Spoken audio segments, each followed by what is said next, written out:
Picture this. You're minding your own business, cruising down the freeway, and some maniac comes out of nowhere, driving like a terrorist all up on your butt, swerves around you, and takes off. If you suffer from road rage, you may have any number of responses in this situation. Maybe you yell or curse at them. Maybe you flip them off. Maybe you race up and ride their tail or fly past them in return. Or maybe you're the aggressive maniac in the first place. I'll be talking to you in a minute. Nowadays, we know that responses such as these can actually get you killed.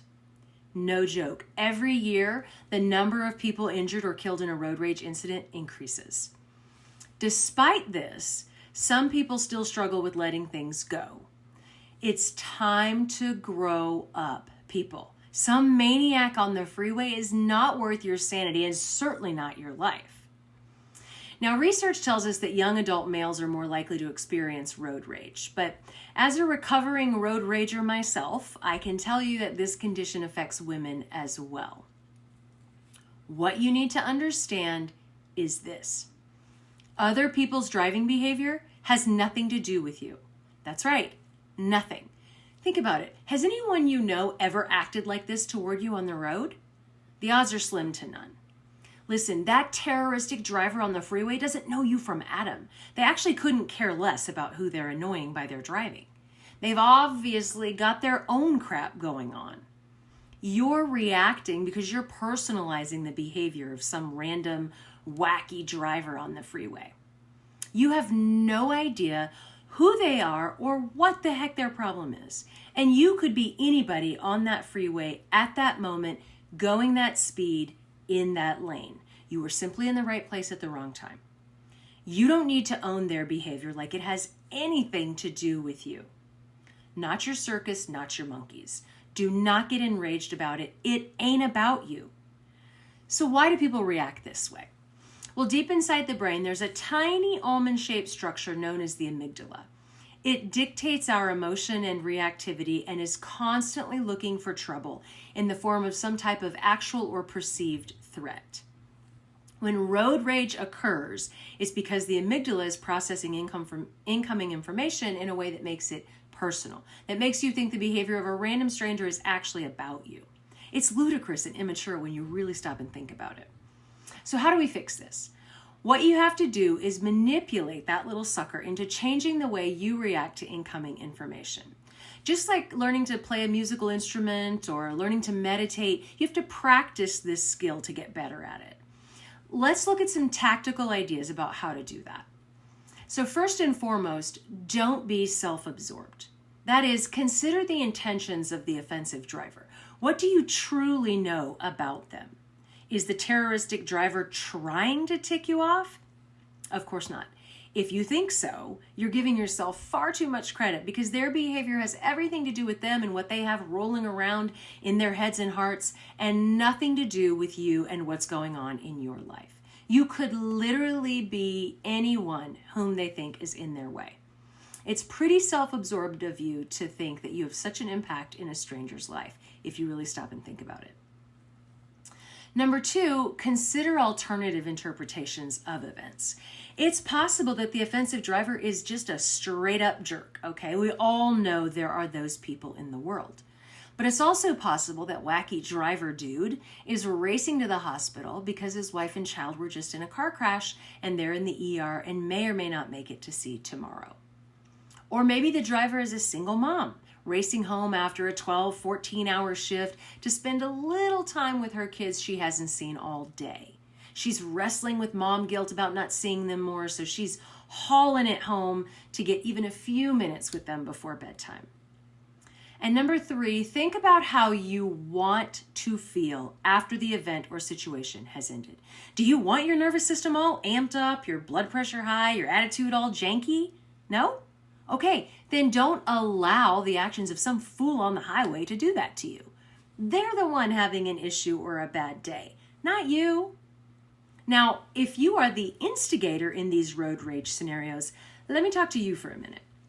Let's say that someone is going slow in the left lane and you're running late, so you get frustrated. First of all, it's not their fault that you're running late, so check yourself on whose fault this really is. Secondly, it's unlikely that they're trying to be an a-hole, but rather they're simply not paying attention. It's not safe, but maybe they're daydreaming about someone they're worried about.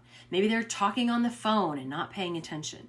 Maybe they're thinking about the fight they just had with someone they love. Maybe they're returning a text and they don't realize they've kind of let off the accelerator and they're now going under the speed limit. Or maybe we're talking about a driver on a side street who's in unfamiliar territory and looking for a turn. So they slow down in the middle of the street to try to make out the street sign in the dark. Been there, done that, especially as my vision gets worse as I get older. Okay, look, I'm not saying these are safe behaviors, like I said. I'm just saying be a grown-up and give others the benefit of the doubt. Any way you look at it, again, it's not about you. Now, in addition to what I've already mentioned, let's look at some strategies for those of you who suffer from road rage and tend to instigate these types of situations. First of all, breathe, bruh. When you feel your anger rising up within you, take slow, deep, intentional breaths to calm yourself down. It works, I promise. It down-regulates the central nervous system and calms you down faster than you might think. Number 2, change your tune. Put on your favorite upbeat music or listen to a podcast to distract you from your negative thoughts while driving. Number 3, practice better time management. Feeling rushed can make you more prone to road rage. Leave earlier to get where you need to be so you don't feel as stressed out about time. Number 4, don't be a jerk.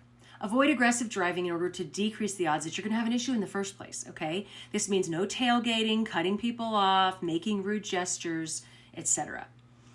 Next, don't give aggressive drivers the time of day. If someone pulls up next to you and is obviously upset, don't make eye contact, okay? And don't add insult to injury by responding to their aggressive or threatening behavior with more of the same. Don't honk your horn or make rude gestures. Just go about your business and get away from them as soon as you can. Next, consider taking a break. If you're feeling overwhelmed, pull over. Take a break from driving for a few minutes. Do some deep breathing, and then get back on the road and resume driving.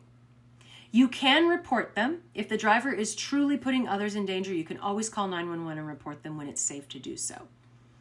You should also mind your vulnerabilities. So try not to drive when you're tired, as being fatigued can make you more irritable and, of course, prone to road rage. Also, avoid driving when you're already upset, angry, stressed out. Not a good scene. Make sure you're not hungry when you get on the road. Now, if you're headed to a meal, consider a small, high-protein snack before you head out, just to knock the edge off the hanger and get you to where you're going. Next, manage your stress. Develop a stress management or relaxation routine that you can use before you have to drive. Know your limits. It can include deep breathing, prayer, meditation, stretching, whatever. It's all about down-regulating that central nervous system to control your reactivity to things. Next, I want you to get some perspective. I understand it can be frustrating when these things happen, but I assure you that no matter who you are, you're not a perfect driver. And there have definitely been times where your driving was not perfectly considerate of everyone around you. Just freaking calm down and give aggressive drivers some space or make your way around them as soon as it's safe to do so.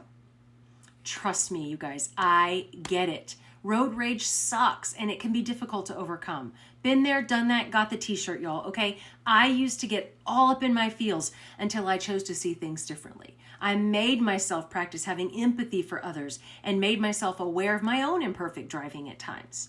Now, I just pray for those people driving like terrorists. Honestly, I do. It makes driving so much easier when I don't allow others to control my feelings and instead pray for them to heal in whatever ways they need to or to safely get to wherever the heck they apparently need to go in such a hurry. The world can be an angry and hostile place. We don't need road ragers making things worse. Have some empathy and build self-awareness and self-control. It's time to grow up, people. Remember, road rage is never worth it. It can lead to accidents, injuries, even fatalities. By following these tips, you can help yourself and others be safe on the road. Be careful out there, y'all.